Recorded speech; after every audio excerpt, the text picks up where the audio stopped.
COVID-19 is the big unknown when it comes to Canada's economy right now. The Honourable Deputy Prime Minister and Minister of Finance. Also, the reason Chrystia Freeland delivered her fiscal update virtually, isolating out of an abundance of caution after 2 of her staffers tested positive. 21 months ago, a global pandemic reached our shores. Now, a wave of Omicron, the government setting money aside for potential lockdowns and border restrictions. We are provisioning an additional $4.5 billion to pay for possible further costs of fighting Omicron and other COVID-19 surges. That money part of $29 billion in additional pandemic supports.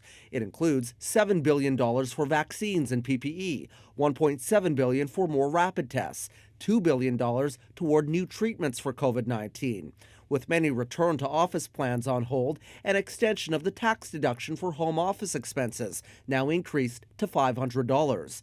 Also in the update, a one-time cash payment for seniors whose guaranteed income supplement payments were clawed back because they accepted COVID benefits.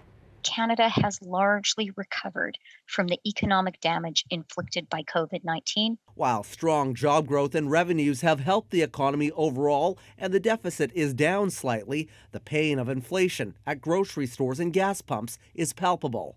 Canadian family budgets are strained to the max, and Mr. Trudeau is benefiting from inflation. There's no plan in this economic statement to fight inflation. The lack of urgency and the lack of a response to deal with what people are dealing with right now, to respond to their worries, is why this fiscal update is really a failure. This update is simply a snapshot of what the government says is needed right now. As the scale and severity of the pandemic shifts, it is unclear what further measures could be needed to weather the storm that is COVID-19. Travis Stanrash, CBC News, Ottawa.